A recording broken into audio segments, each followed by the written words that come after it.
I like a nice smooth start. It's always a See, good sign. That's only happens whenever it's me and you. Whenever there's other folk on it, always fucks out. No, Always dicks about and I know, does something else stupid. I But know. no, you have a good Christmas.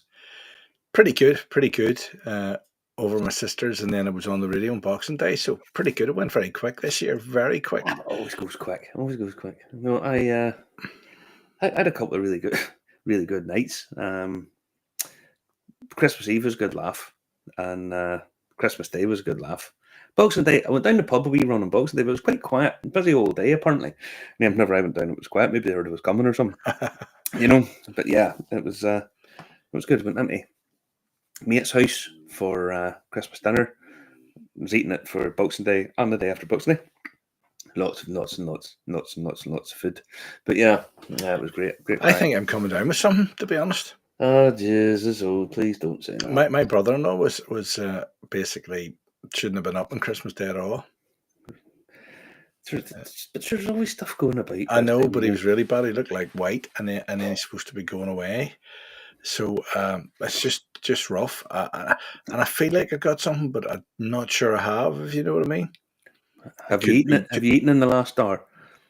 Not as much as I normally do. So no, but have you ate in the last hour? Yeah, 2 slices of like Slamish loaf, you know, with the berries in it. We can rule that out. We can rule because I thought maybe if you hadn't ate for at least an hour, you might be feeling a wee bit queasy. All right. Yeah. Right. But no. Right. I know.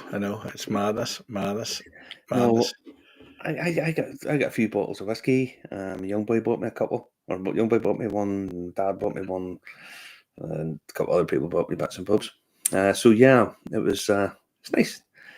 And I went and Christmas Eve. I was on the wine, and I drank a lot of wine, and my lips and all. It was a weird sort of wine because my lips and all went bright red. It was. Okay, the dry up sort of thing, yeah. Nah, my teeth and all went bright red. It was a bit odd, you know. One of those heavy wines, you know. Yeah, it dyed everything all red, so it looked a bit odd. But I was pissed out in my head now. I have to say on Christmas Eve, but okay, Christmas Day wasn't too bad. I was sort of sipped at whiskey the whole way through. That was all right. That's all right. But yeah, not too bad. Aye. Now we have an interview tonight with the Crolly guys, and so we're going to do a wee bit of news, tell a few bits and bobs that's been going on. Nothing particularly. I'm going to tell you what my whiskey of the year is, and reveal that before we do the interview.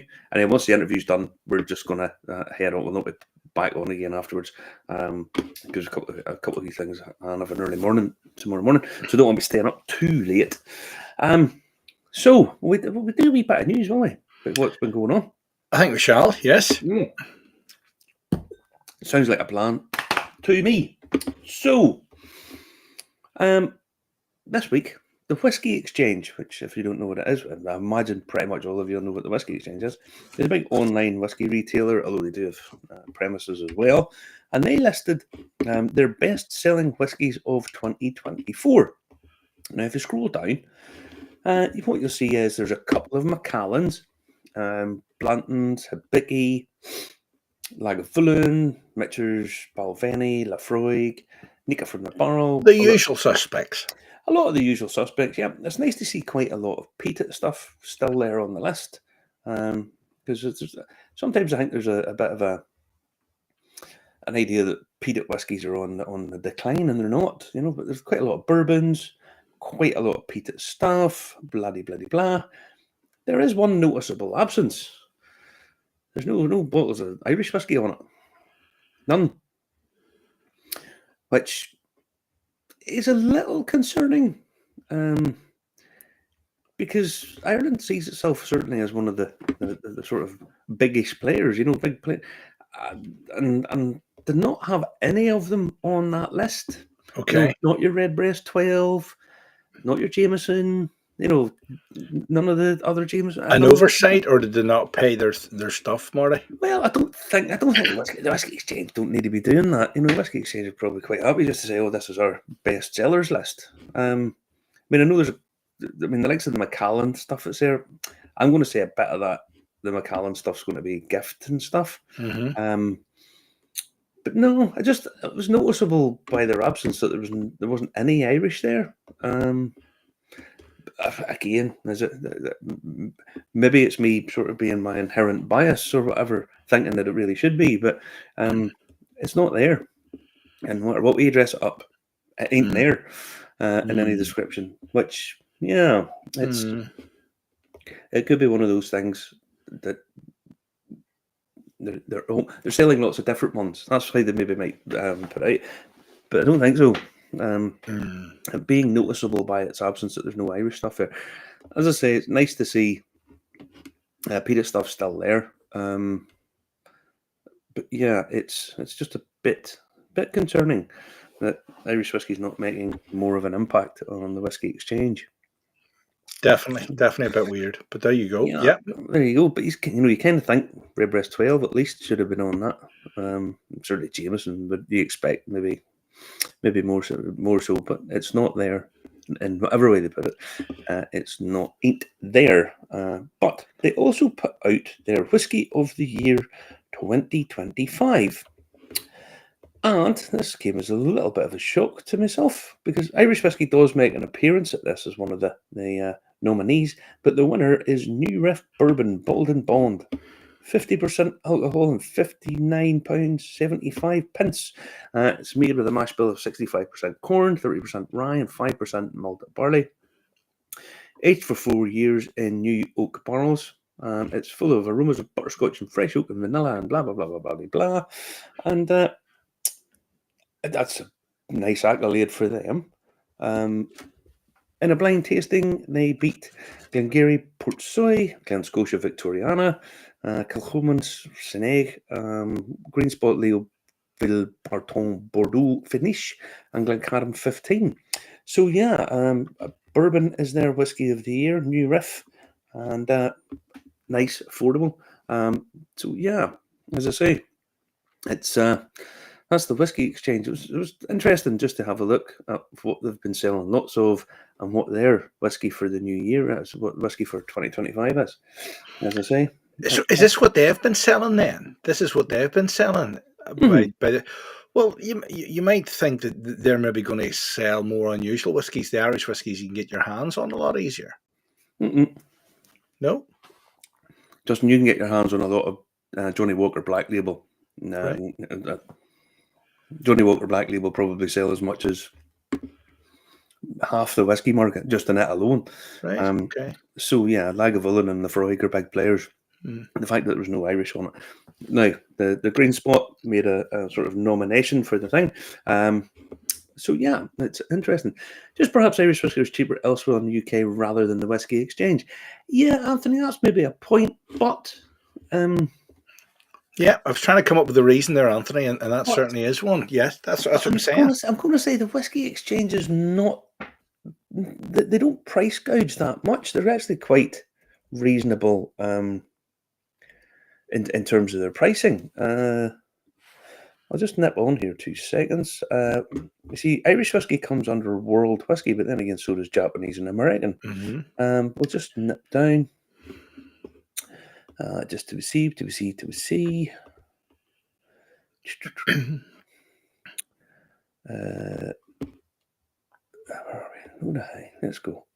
Let's go. I mean, they sell lots of the lower end. I mean, 2 stacks. The first cut's £28.25. Jameson Caskmate's £28. 2 stacks double barrel, £31. Stout edition Caskmate's Pars, £31. They're not gouging the prices on it. That stuff's very reasonably priced. So whenever you pull that into the equation, it's a little bit more expensive, but not that much. I mean, you could shop around and certainly get Lafroig 10 cheaper than you would get it on the Whisky Exchange. Right. But as I say, it's hard to know. There you go, Paddy Scotsman, Richard McCurry, trusting we had a good Christmas. We did, but Marty's a bit disappointed that the Irish whiskey isn't where it should be in this list. So, well, I just think it would be, in terms of best selling at the Whisky Exchange, the fact that there's quite a lot of American whiskies there, good few Japanese there, and obviously lots of Scotch, and no Irish at all. Yeah, it's slightly concerning, but there might be a very good reason for it. But I don't think it is. As I say, there's loads of whiskies that are there that are as cheap and cheaper than you would get anywhere else, you know.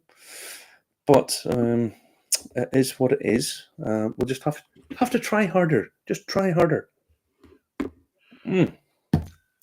Well, this is people are trying harder in Scotland for this very reason, aren't they? Yes, I saw this over the holidays, and I kind of thought it's kind of a bit funny. The news report that Scottish guys who live near the border in Scotland, that they nip across the border to get cheaper whiskies in England now, and some of them are going over to buy cheaper Scotch because of the price, minimum alcohol pricing. Now there is a little bit in this. The reason they tax things is to try and stop people from doing them. Okay, it's raised revenue as well, but they say, well, we tax as a disincentive. We see it as a luxury product, or things that you don't want people to do. You put tax on them, which kind of wonders why you have to pay 40% income tax if you earn above a certain amount. Anyway, that's another thing.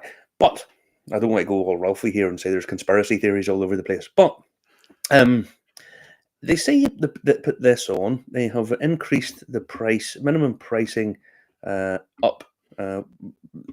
The minimum price increase means a bottle of whiskey now costs at least £18.20 in Scotland, up from £14 previously, a 30% rise. Okay.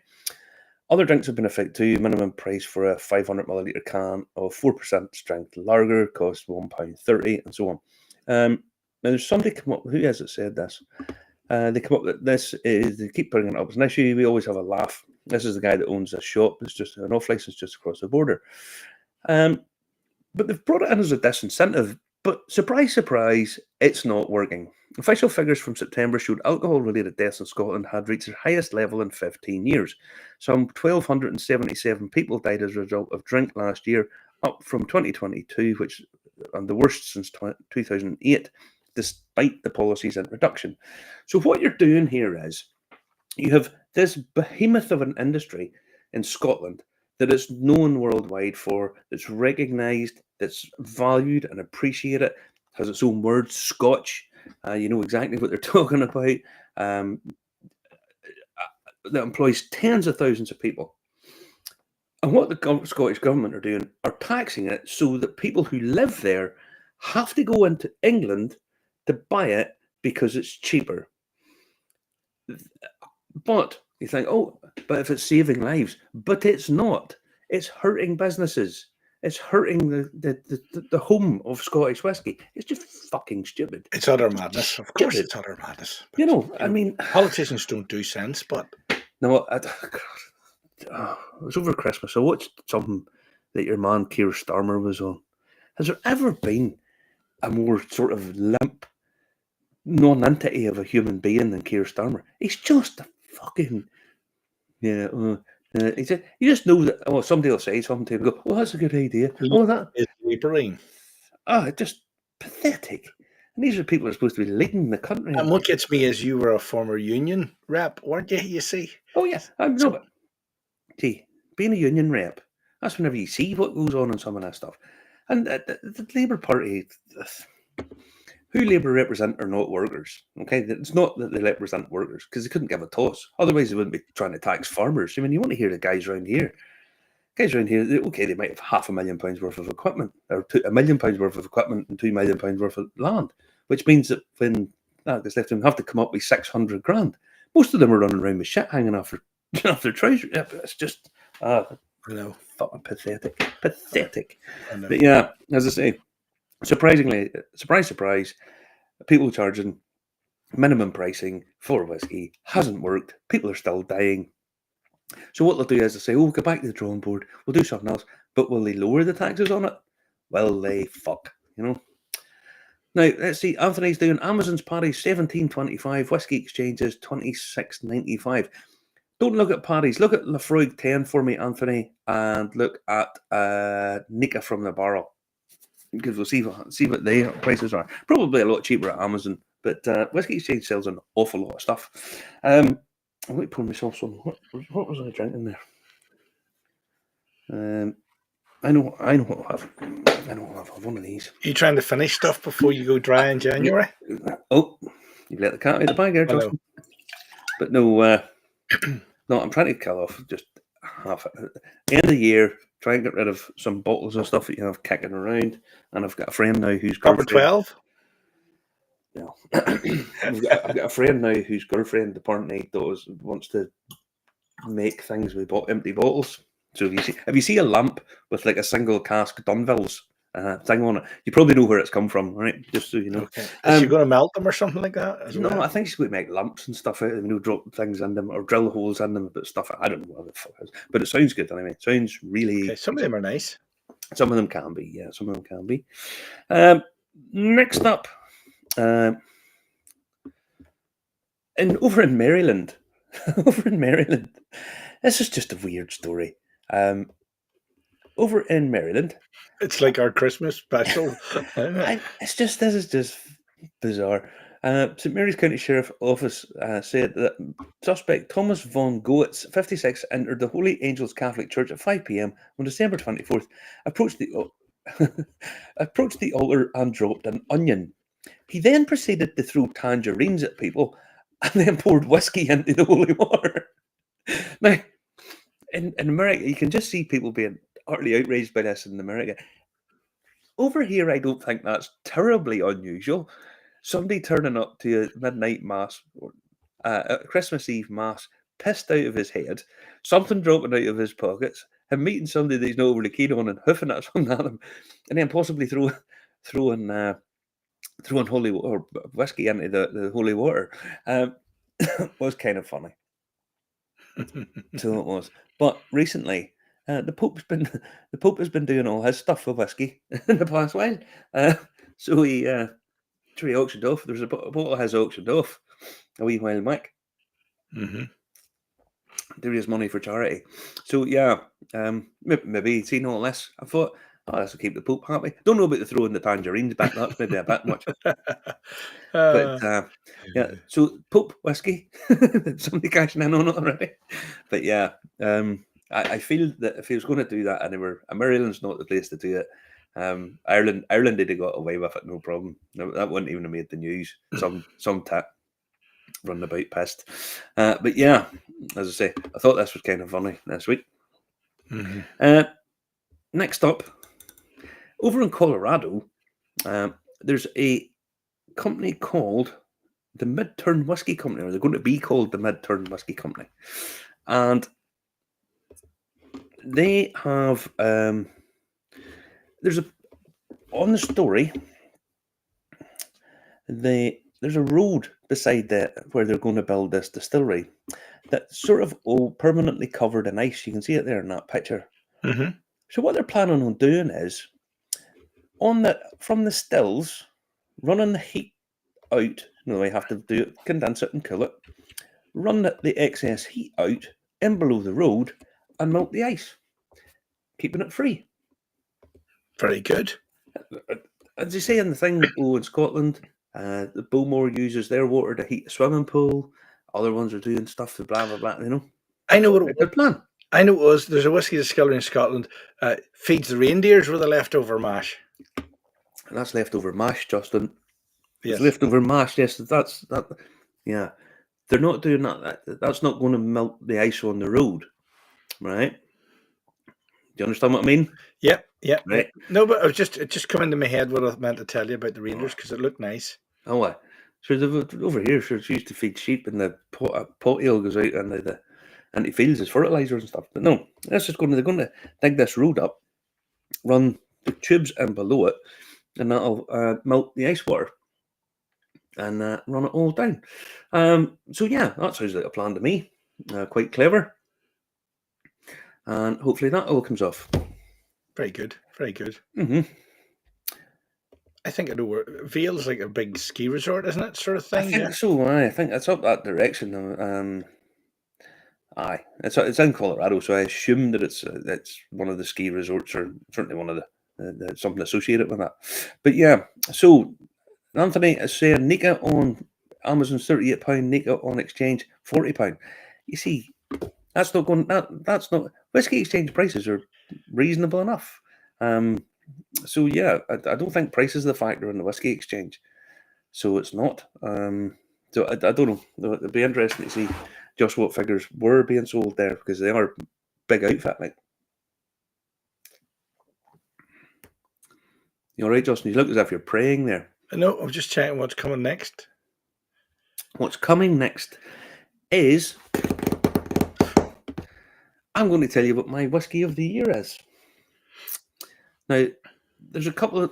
I'm going to give two this year. I'm going to give two.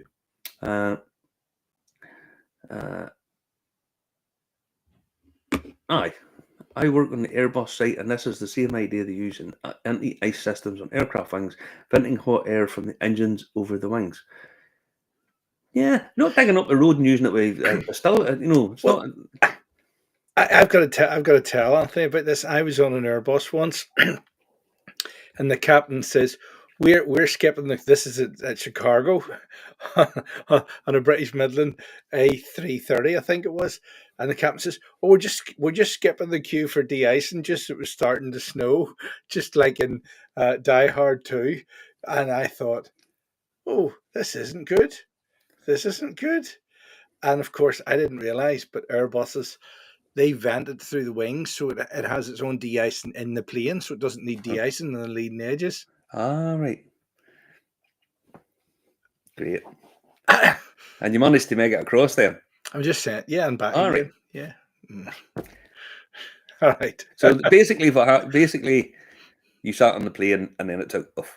It took up, but all the other ones were having to get the exit because it was starting to snow. Right. It was Chicago, and it was like that might be November the time. only time that you've benefited from something ever. But did they run out of food or anything on the way across? Then you don't get fed. No, never run out of food because I always have plenty from the shop just in case. All right, good. That'd be good. Push the wee trolley down. Can I get a Coke? No, run out. What about a Mars bar? No. It does happen. He get a Mars bar. It does happen. No, that happens to you all the time. But anyway, such is life. Such is life. Now, Whisky of the Year. Now, I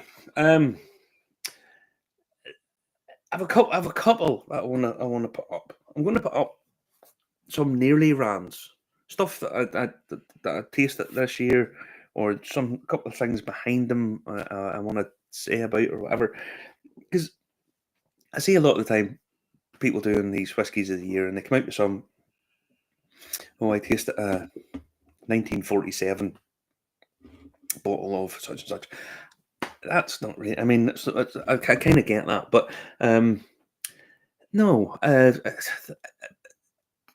it's not something really to show off or be anything like that about, or even whenever they say, "Oh, I tasted this and it was the tastiest whiskey I've ever had," because that's not necessarily what it is either. It can be a mixture of all of those things. Something that you taste it with your friends or your mates, or your own cask, or something along those lines. And in that regard, it shouldn't just be about the best, the tastiest, or the most exclusive whiskey you tried. That's not really what a whiskey of the year should be. It should be about something with a bit of oomph behind it, a bit of something that you latch on to, and it has to taste good. It can't just be, "Oh, this is fantastic, tastes like shit," but it's such a, that's not really what it's about. So I have a couple of things that I want to pop up and say about, and then I'm going to tell you what my two whiskies of the year. I have to because I had one in my head and then something happened. But I'll tell you about it. The number one, just bear with me, is sample from my own cask down at Ecklenville. It's fabulous stuff. Pot still, 5-year-old cask, 1355. And I'm trying to see what it was bottled at. Oh, can't remember. But it was beautiful. Going down there, drawing a sample down in my Gilly, pulling it out. Fabulous whiskey. I mean, special good. It was really, really nice to be able to do that. That was a beautiful tasting whiskey, lovely, rich, bags of flavour, quite young, but just superb, and a brilliant experience. So that was a contender for my whiskey of the year. And okay, that's a bit, but that's the story as much as the flavour of this. Okay, right. Number 2, I'm going to pull this up. This is not my whiskey. These are not my whiskies of the year. These are just ones that have rocked my world a bit. Transportation whiskey, or Johnny Holton down in Tasmania. I tasted this at Cork Whisky Festival. Great event. A great event. And then he brought me over a bottle. Well, he brought over a couple of bottles and he told me first dibs on them. This is fabulous stuff. I mean, the colour of it, and I got the transportation little box with all the stuff, as it aged in the casks and so on. I loved it because it's fantastically tasty. It was a bit rare, and it was really, really nice to get tasting it at the festival. And it was nice that he was there, and other people were there, and other people could get to taste it, get to taste what he's doing. And then, obviously, I've never brought it over. I had to pay for it, and so don't be thinking I got it for free, because I didn't. But that is a superb whiskey. It's let me see now. Let me see. It tells you on it what it's. He told me what it's aged in. Nice dumpy bottle, easy to fit on a shelf. Yeah, it's not a Writer's Tears or a silky bottle. No, but yeah, strong. Yes, it is. That's a fantastic whiskey and a real testament to what they're doing down there. Then there was this one, which I tasted this and I thought, that's chuffing lovely. I mean, fantastically nice and quite exclusive, hard to get as such, but not pricey. I think it was £60 a bottle. And a friend of mine went over to where I bought this bottle, and I said to him, "You want to try this?" And he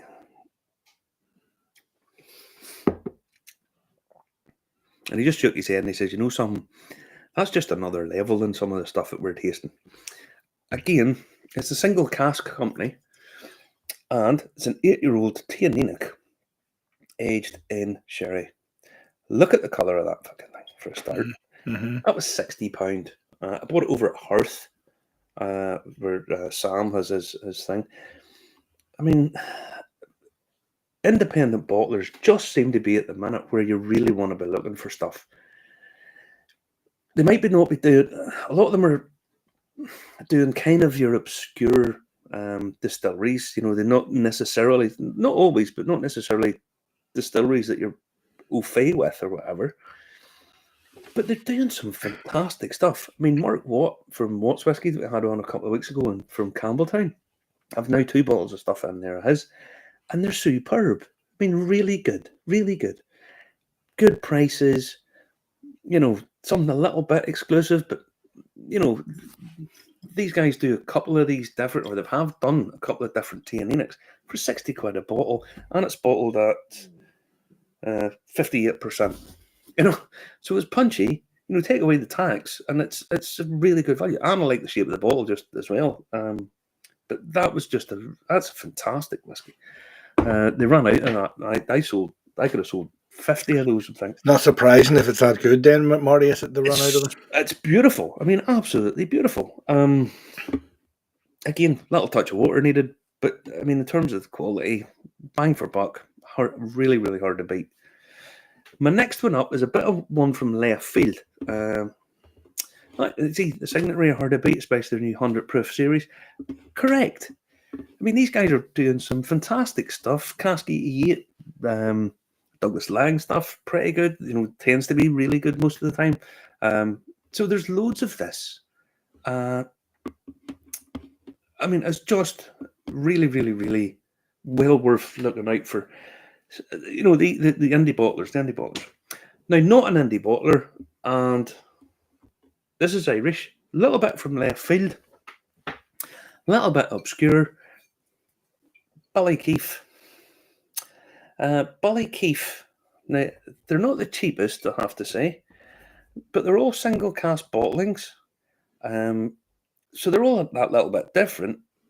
But this is about the third one of these that I've had. And I have to say, this is bloody tasty stuff. Now, it's young. And they still won't talk to us. They still won't talk to me. Like, funny, I was talking to the... Is it Linda, the girl? I think I messaged her about something and said, "Oh, is there any chance you want to come on for chat?" Never heard another thing from them. But yeah, I have to say, if you haven't tried this, hook yourself out a bottle of it. You can get it. It's not that hard to get. That is chuffing lovely stuff. Again, it's young, but there's a story behind it. It's interesting.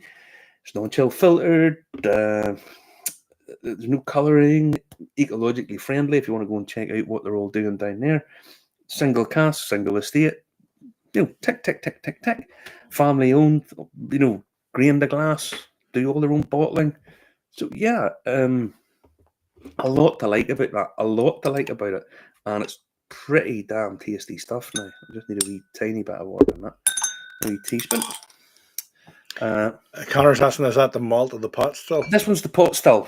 I've tried the malt a couple of times and it's bloody good as well. So yeah, that's the pot still. And I have to say, really nice, lovely buttery mouthfeel to it. So if you haven't tried them, do hunt them out because that's tasty stuff. Tasty stuff. Now I'm going to do my 2 whiskies of the year. Should have been 1, but 2. Okay. Let's set these down, and there's a reason for this, and you'll understand why in a little bit. Just set these out of my way because now, if you don't agree with these being whiskies of the year, always say, folks. Feel free because some of these, I know some people who watch this won't or will never have an opportunity really to taste them. But tell us what you think your whiskey of the year is, because I'm more than interested. I'm really interested to find out what people are doing. Because, teach their own, their each preference. I don't think it has to be anything obscure or hard to get. Or, if you turn around and say best whiskey I had this year was me and my brother got pissed on Christmas Eve on Maker's Mark or something. Ain't nothing wrong with that. No. Absolutely bugger all. Now, I had in my head what my whiskey of the year was going to be. And then something happened a couple of weeks ago. Because these fucking things arrived.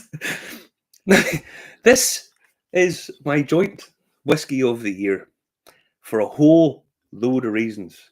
It's the Madeira cask, single cask bottling up at Hinch. Now, as Will told us last week, this is a 22-year-old from a North Antrim Coast distillery, aged in Madeira. Now, there's 340 bottles of this. So, if you really want one and make a pilgrimage up to Hinch and get it, you won't be disappointed by this. This is fucking lovely stuff. And the more you sort of try it, the longer it is in your glass, the longer it sits open, the better and better it gets. I had to go up there again last Saturday to go and pick up more stuff because guys who couldn't get their way up were... so there was another 12 bottles I had to go and pick up for people.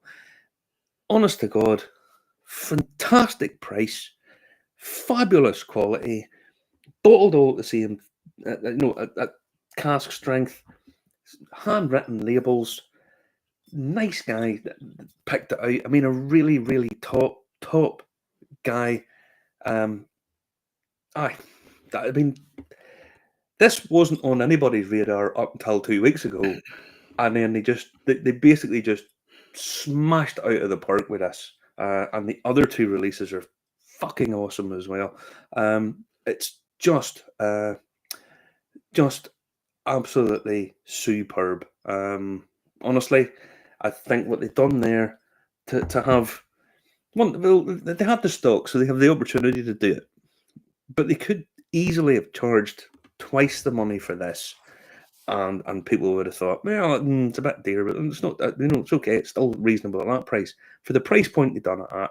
For what the concept behind it of letting 3 of the staff do the thing and write the labels themselves, pick the casks themselves, and all of that. just totally smashed it out of the park for me. And it really is a real testament to the guys up there. What they've done are just superb. Mine are, but I am a sherry person, 71 proof, and a semi-local Wheatwood, the Cheshire Fireside. I've poured it a few away just in case. Well, good man. That's the way to do it. That's the way to do it. I've poured it a couple of these away. I may or may not have another couple of these hidden away. I know they're going to do some more releases. A couple of the other people in the distillery are going to be selecting as well. So I had last week, and you're going to see a few more of these distillery select bottles coming out. I'd say honestly, it was superb release, and well done, brilliant. But up until they done that, and it sort of caught us off guard a bit. My whiskey of the year. Now, some of you will go, right, dead on. Bear with me on this, because my whiskey of the year this year, I don't actually have a bottle of it. I did drink it. I've had a few samples of it, but I can't afford a bottle of it. And it is Willie Jack's friend at hand, 36-year-old single cask Bushmills. Now, it's £5,000 a bottle. Okay? Yeah. But, and this is my whiskey of the year, because of what's being done up there. Now, I know I work there sometimes, and this might sound like, oh, blah, blah. If you've ever been in the Franahan, if you've ever been in the museum and in the shop, in the space, it just is out of this fucking world. And I know I work there, I play a tiny little part in it. That bottle, because of the design of it, the whole story behind it, you know, the building across the road was former headquarters. The exclusivity of it is 208 bottles. We drank 3 of them at launch night. I took a couple of samples home. A couple of friends of mine got little tiny nips of them. The whiskey's fabulous, as it should be, but it's the design of it, the story behind it, what Willie Jack's created up there and creating. It's just unbelievable. It is awesome. I mean, it just chocolate. It's there's nowhere else like it. No. Now I've got to taste this whiskey. I've tried it. I mean, the design of the bottles and everything, just everything about it's amazing, and it's just symbolic of everything that the place is about. Now I know it's a £5,000 bottle of whiskey, and I think they maybe sold 50 of them. There's 203 bottles potentially. Willie will keep 40, 50 of those for the tasting rooms in the shop and his collection and all that kind of stuff. So there's probably about another 100. By the time they sell another sort of 40, 50 of them, the price will probably go up 50% on them. And they're not really for drinking people, but everything about it just sums up everything about what they're doing at Franahan. It is one of a kind. It's totally unique. It's got bags of history, bags of character. The place looks amazing. The collection in it, the amount of stuff that's in it that you point out and show people. And, you know, I go away for a few months. I don't work there full time. When I go back into it again, you just go, holy fuck, God, he's bought that. Look, where the fuck did he get that at? And it's just constantly like that. So in terms of a bottling, I think it's my release of the year. The whiskey's fabulous. The story's fabulous. Looks fantastic. It's such and such. It's just a shame it's way out of people's price range. But as I say, for me, it's everything else about it. I wish everybody could try it, but they can't. But that, honestly, is my whiskey of the year. The hench one, just I have to put it on an even keel because it caught me off guard. I wasn't really expecting it. But yeah. Whiskey on your drink. I drove up last week and scooped up a half boatload for myself and some pals. Great place, sound staff, and lovely whiskey. Absolutely, Del. Absolutely, man. And as we said last week, rocky start. Everything was kind of you know, they were running into the wind for loads of stuff, and now it seems as if they're the wind's at their back. Honestly, superb. The one I kept going back to this year is the Dingle Single Malt. Yep, it's pretty damn tasty stuff. And Connor says the best whiskey I had this year was a cask pull in Boan. Boan are a bit funny. You know, there's some of the stuff I've tasted. It's iffy enough. And then sometimes they just, you know, they do different stuff and smash it out of the park. And that's probably a bit of the because they've done so many different projects and so many different things, that some of them are going to be bad, some of them are going to be good, and some of them are going to be really not good, and some of them are going to be fantastic. And that's what they're trying to do. They're doing a whole wide range of scope, and some of them will be much better than others. But yeah, Boan, lovely place, really, really nice, and lovely guys up there too. But yeah, so my joint winners are Bushmills 36 and Hinch Bull Stafford 22-year-old Madeira cask whiskey at £90. Both of them more or less for the same reasons, if I'm honest. Both of them fabulous whiskies, both of them packed full of flavour. And yeah, just superb. Now, we're going to play an interview with Crolly very shortly, where we caught up with them just before Christmas. Now, this is their first release bottle. At the time of recording, there were still some of these left. I think there's still some of them on the website. And this is their first, this is their first release bottle. This beautiful thing. Cask number 2. So this is the one that's got their first release. It's quite expensive, but all first release bottles seem to be. These are well worth picking up, I think, in many regards. Nice guys doing nice things. We're going to play the video in a wee minute. Before we go, because we'll not be coming back after it, we're going to take a little bit of a break because I'm going off the drink, and I've had loads over Christmas, and I used to do dry January every year. Haven't done it since COVID. I just kind of think, yeah, you know, going off it for a month won't do me a pin of harm, because I've always said the same thing. If you think you're drinking too much, you are. So I'm going off it for a month because I think I'm drinking a little bit too much, certainly over Christmas, and I'll go now because I'm going off a drink. We're not doing a show for the whole of January, so we're not going to be on for a few weeks, because we're not drinking. So we will see you again in February, when we will pick up, but get caught up with some other people and some folk, and do the same, get back again as usual. But that'll be in February, so we're not doing anything for a month. As I say, I know I'm drinking a bit more than I should do, so therefore I'm not doing it for a month. And that is why. Okay, now we're going to play the interview. Wish every one of you a happy new year. And, absolutely, yep. I hope you have a great time, and I hope everything that you're looking for. If you make a resolution, you stick to it, and if you don't worry too much. Nobody else sticks to them either. But have a good new year, folks. Hope everything goes well for you, and we'll see you again in February. Okay.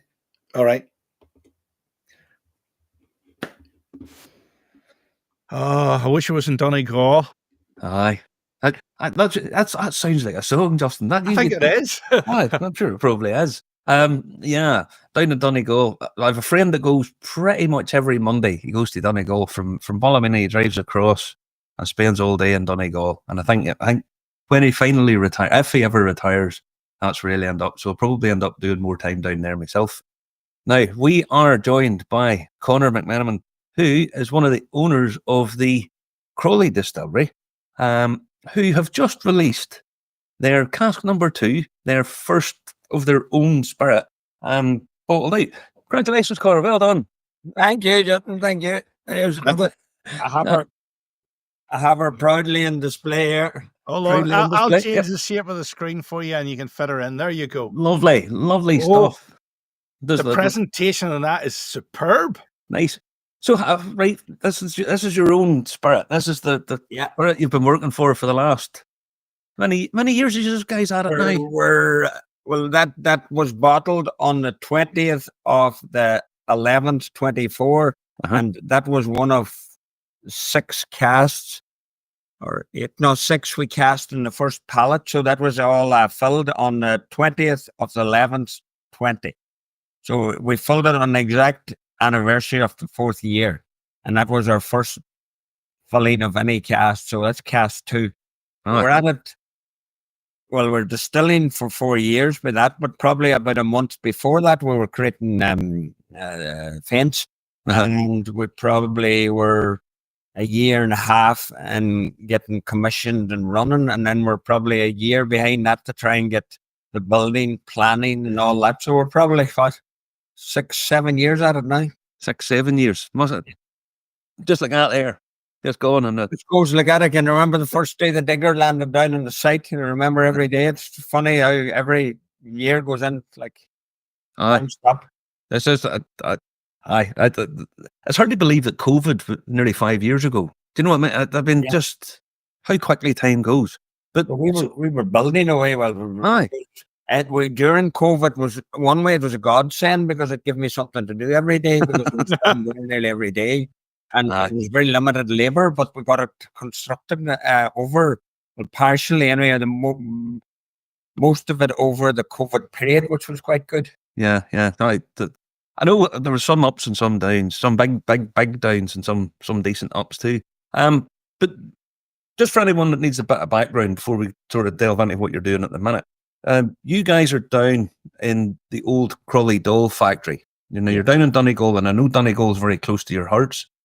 And the people would be familiar with the wee Crolly dolls, the wee red starved dolls. Yeah. To tell us all a bit of your background and how you got the site and all that kind of stuff. I'll go through this because I think it's we'll say unusual, but maybe it's quite a little bit funny as well. I go back to maybe 7 or 8 years ago. 3 of us friends were always discussing business opportunities and maybe a bit of crack over a few whiskies in a local hostelry. But we were one day anyway, one of the friends says, "Come on with me, guys, I'm taking you on a treat." So the 3 of us jumped into the car, and little I don't know, we had quite a few whiskies the night before, but we ended up on a rubber dinghy heading over to Islay. It's not in great shape, and after 2 days back in the rubber dinghy. So it was three hard days at it. Hard days at it. But my last memory of that was landed in Islay, and we had some party, and I just couldn't believe there were Japanese coming. I think it was over the whiskey time. We could hardly get into any distillery. There were Japanese landing in, and they were buying pallets, one of everything in the shop. I should have thought was, Jesus, this is unbelievable. I didn't know this happened in the world. And can we somehow get into doing something like this in Donegal? So we eventually landed back, and we done the usual. This is a guy that runs Joe Devaney, who runs a school or a college here in Ennis, runs a restaurant, and I was into lots of property development stuff like that, and really an engineer. So we decided we'd try and get into this. So we researched the whole how and why, and every time we came at it, it just seemed to be unreasonably costly for us to be able to get at it. It was multiples of tens of millions to try and do. So we eventually hobbled away, and we met a guy down in Dartmoor, Greg Miller, and we went down to meet him. He was very pleasant, and he had a small cognac still down there in Dartmoor, and we went down to meet him. And what happened is we looked at his operation, and we sort of said, we can do something possible like this. This is not the 100 million or 10 million. It's scalable at certain.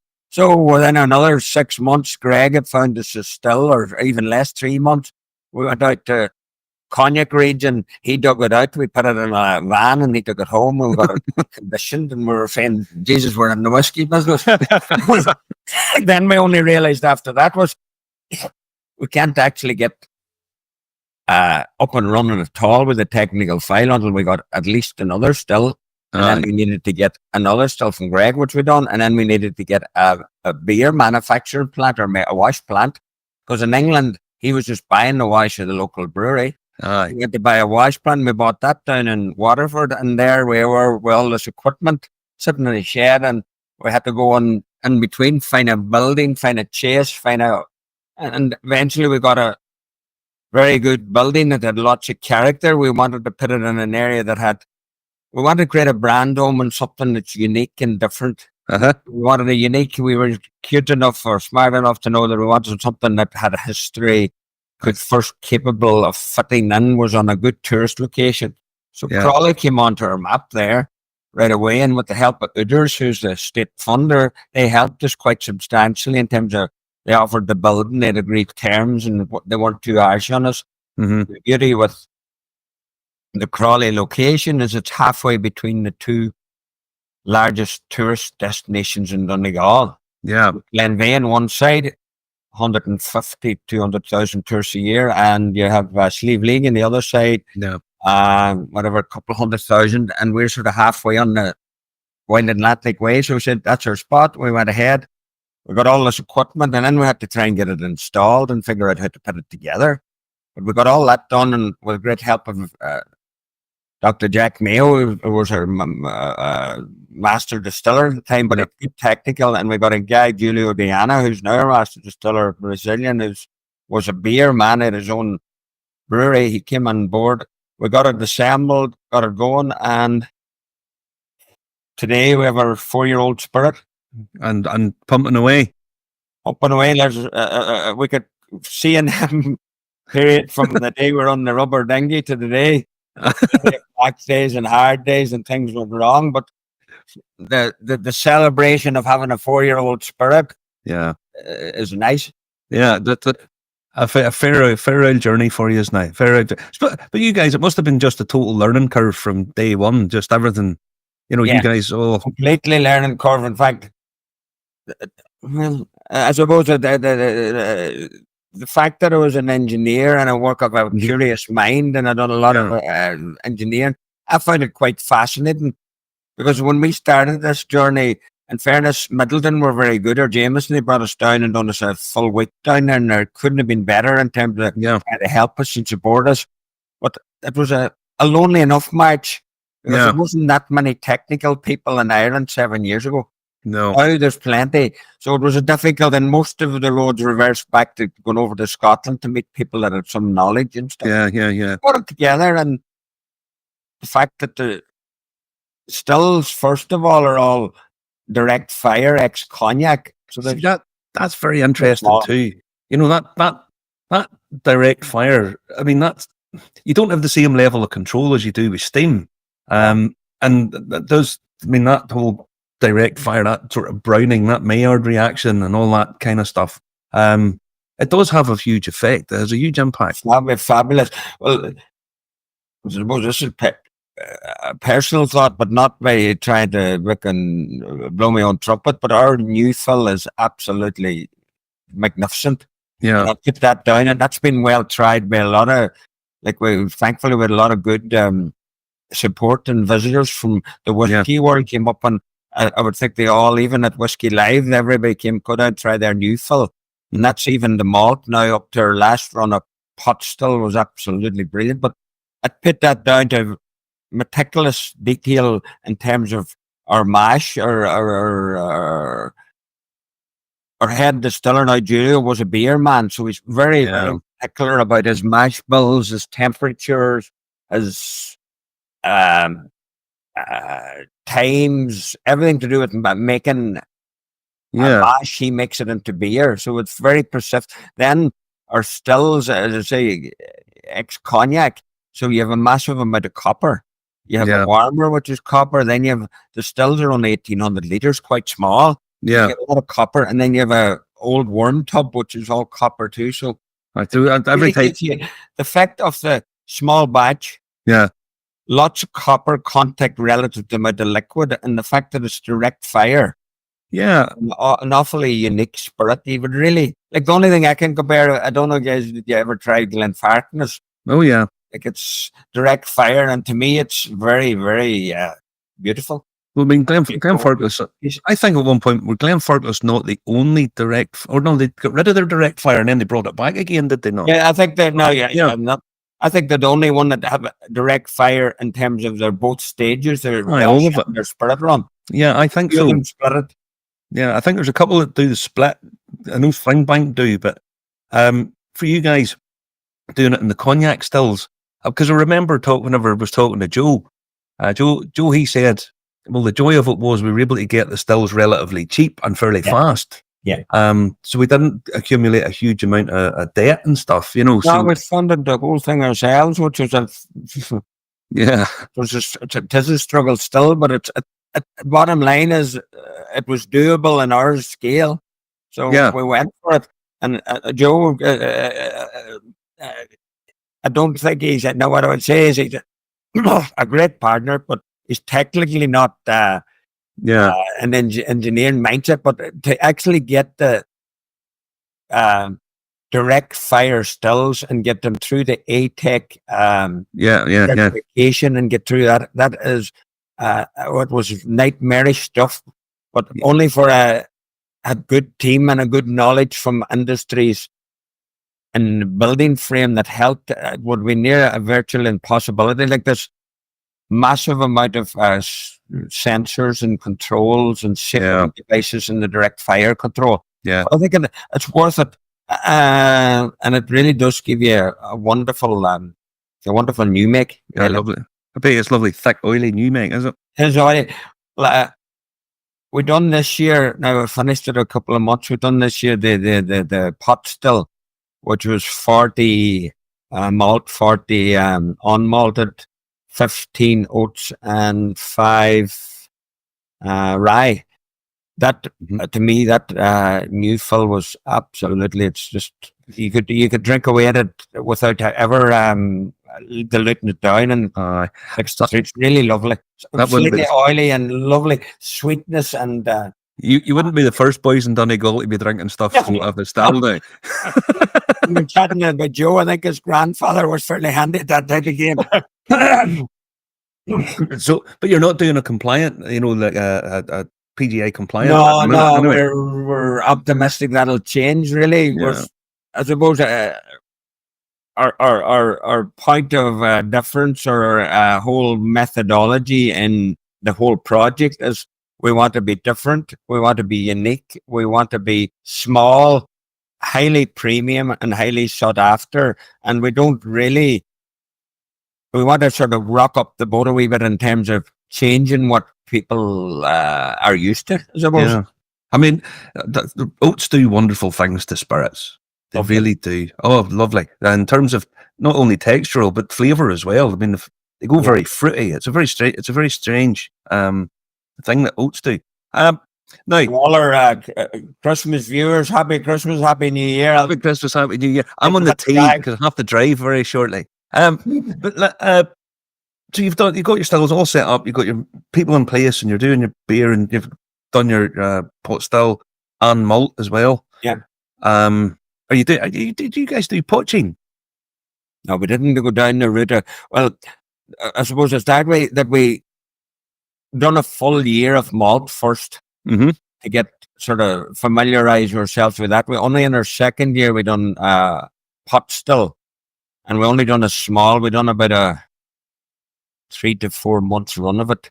We had to do pot still is much more technically difficult to get any sort of decent yield.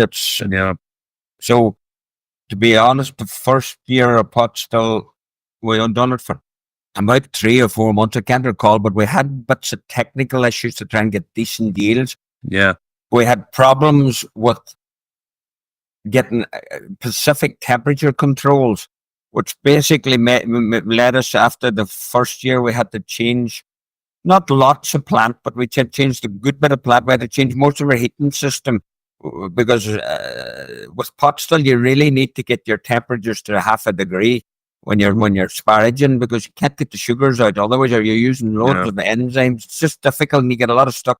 So we had to change a lot, and what resulted in about 2 years ago, we had to basically change our whole we changed our mash tun to much bigger. We changed our whole heating system to much more, giving us much more control to 0.5 degree temperatures, which means now that our pot still is actually we don't have problems with it now. Yeah. The right equipment, I suppose. I suppose using that high volts, it became sort of wallpaper paste, did it? That sort of You get very mash. Another thing I suppose I'd say is that for people that maybe viewing that are not widely knowledgeable, is oats are costly and completely inefficient because you don't get any great sugars out of them. So the fact that we're using oats and we're using rye, if you had an accountant dealing with it, and Kieran, one of the partners, is an accountant, he goes mad and says, why is our mash bill costing us a penny more this week, or penny or whatever?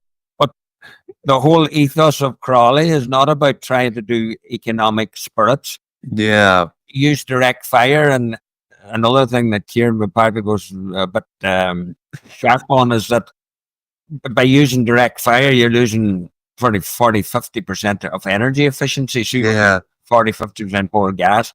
So my point is, the rationale behind Crolly is about providing a very premium, high quality spirit. Not that everybody would want, but I know myself, I always have a couple of bottles in the house, but I don't really mind paying €100. I want to buy something a bit better, and I don't go mad at it. I'll have 4 bottles. It'll keep me going 2 months or 3 months, but I like having ones that are different, and I don't mind. And I'm of a mindset. I hope there's enough people in the world similar to me. Well, I think the thing about it is, it's always said these days that people are spending more but drinking less, because they buy. People have the days of the majority of people just going and buying the cheapest bottle of vodka and sticking Coke in it are kind of over. People, okay, it still happens, but most people are quite prepared to spend a few quid to get better quality and premium stuff. I know certainly my son and his friends, that would be their ethos, But you guys are doing malt pot still. Yeah. And now, after 4 years, you have your first release bottling. Now, it's beautiful colour. What's it aged in? I forgot to ask. What's it aged? It's just straight malt. They're aged, and I have the wee notebook here. I have it here, but I know this, but I'll read it just in case I make a boo-boo. But it's aged in an first Class A ex bourbon from Kelvin. But the cask itself, I researched it, and it's an ex Heaven Hill cask. Right. It was filled in Kentucky, and it was filled in Kentucky on the 15th of the 8th, 2017. So when we got it, it was 3 years, or slightly less, 2.5 years in a Heaven's Hill, and then we filled it up with our Newsomere Spirit. So it's 4 years in an ex-bourbon. First fill bourbon. First fill. Yeah, so taking in all those lovely vanilla notes. Yeah.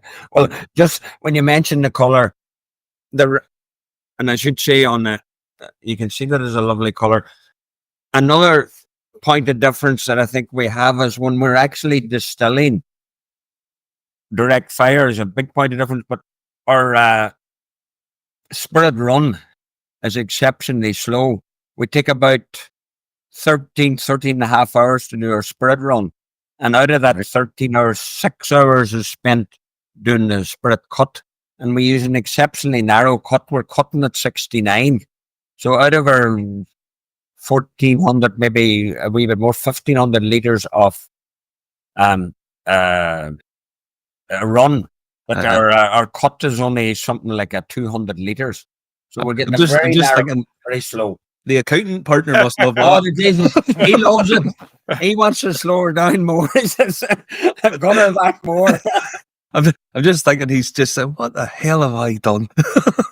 Exactly. Me and him have good crack now because we're big polar opposites. I can imagine. For quality, and accountants are not trained that way. No, you've got your first release. How many bottles in the first release? Right. Well, what I was going to say to you is that the fact that we have such a slow and narrow cut, our spirit is what I call, and what Jack Mayo would call, a very soft spirit. And the rationale for the colouring is our spirit is not hard.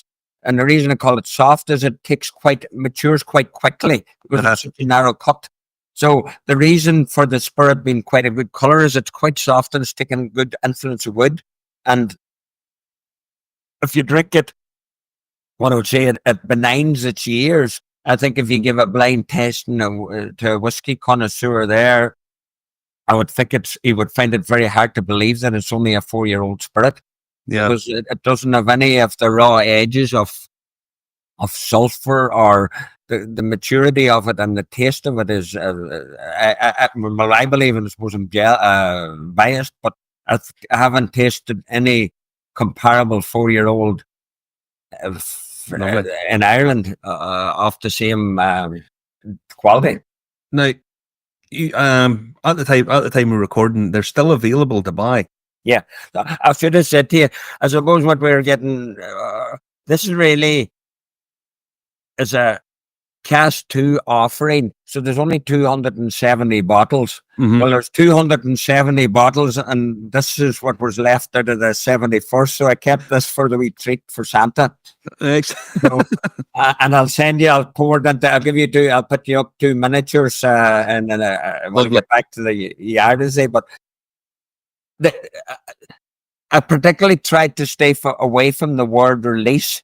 It's people can drink it, but it's really this is about setting out their stall, creating something that's going to have a history, and creating something that's going to be, to my mind, extremely valuable and collecting in the next 5 to 10 years. Yeah, I don't presume, or I wouldn't think that too many people will buy it to drink it. No, I always say the same thing. Pleasantly happy. Whenever people, this is our presentation. You put it in a nice box. You do that, limit it down, and say this is our flag in the sand. This is our making our stand. But now, going forward, what way do you guys see yourself going forward? Is it going to be small batch, cask release, blends, that kind of stuff? First thing I'd say is, and this is a job I love, me and Julia, and even Kieran and Joe love it, but there's hardly 2 weeks go by that I don't have the pipette out and up on top of our some of our barrels with a hammer, taking out the bungs and sampling. Mm-hmm. With quite a few, with 3.5-year-old, a big 500-litre PX there. It's absolutely lovely. With a few in ex-cognac, with a few in El Rosso, with a few in virgins, and even we done an experiment there with a local brewery, Kinniger Brewery. We done some ex-stout cask finishes, and they're all coming on absolutely. They do me heart good every time I taste them. They're brilliant. It must be a hard day's work that day. Hard day's work, and really, you'd be exhausted. You'd be ready for a shower after this. Can you come and pick me up because I'm working here? Yeah, we'll get you started because you'll enjoy the whole visitor centre and everything's wonderful. So you asked me about the releases or when our plan is.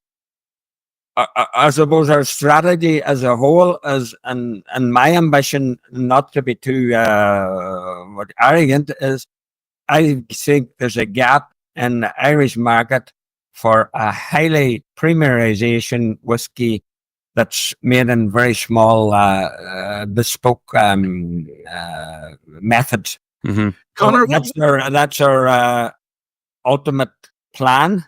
What do the North Americans? Sorry. What do the North American tourists make of it? I mean, they have visited probably with Pierce Kavanagh coaches. They've popped in at Guinness, which is a big corporate. They've popped in at Middletown, which is a big corporate.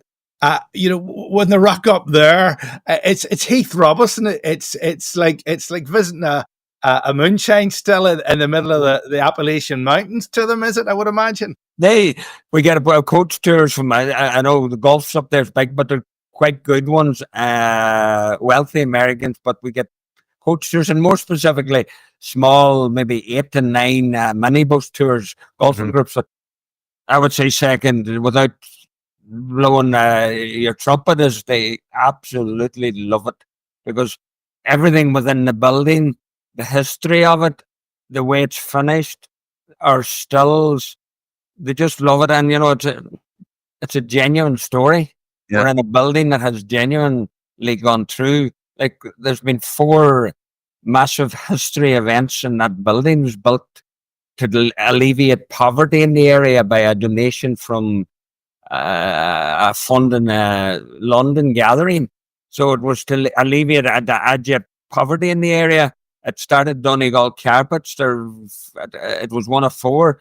Like, they're all over the world, very famous. Then it became an RIC barracks, which probably wasn't as nice a story, but it happened. Then it became Crolly Dolls, world famous.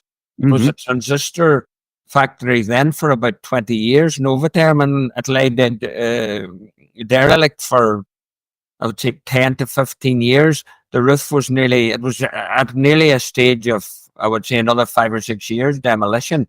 Yeah. We went back and saved it, and our ethos was really, we want to be the 5th life of Crolly, the 5th life to put this building back, and we want to put a product of an equal stature of the Crolly doll and the Donegal carpet, a world famous product that we want, and that's without being too boastful or strong. That's our desire, that's our drive, and we'll keep going until somebody shoots us down. Really. But I work up in the friend of Anne in Belfast, and you probably know. And if a Donegal weaver's carpet in there, he has it down. It's just a magnificent, a beautiful thing, absolutely beautiful thing. Oh, beautiful! It's gorgeous. But one thing that's really important to you guys is the Irish language. It's really important to you guys. We're in I suppose it's a sense of place, and it's a sense of doing something for the community.